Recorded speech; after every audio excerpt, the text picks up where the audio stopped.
Voy, vayaq bormi degan aka ukalarimizga voy vayaq pre keldi.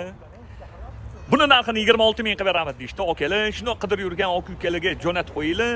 Xursand bo'lishadi. Keyin pulim bo'lganda olardim demanglar. Inshaalloh olaman deylar. Qachon va qanaqa bo'lganinglarni bilmay qolasizlar.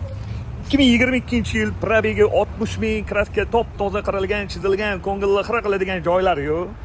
Holati tiniq ekan, dual motor, zapas xod 650. Yaxshi okalarim. PRYY bayaq. Yaxshi radnom. 4 yumshoq yangi balon. Gurgoy tonirovkalar bor, salon holatlari. Lekin zo'r eganda, yaxshi radnoyam Zalotoyim yaqinim. Salonlari ideal turibdi. Radnoyam zo'r eganda, lekin boru bosib o'radigan joyda. Salonlarda qirilgan, chizilgan, ko'ngilli xira qiladigan joylar yo'q. 2022-yil zapas xod 650, probegi 60 ming, buni narxini 26 ming qilib beramiz. Bosinglar.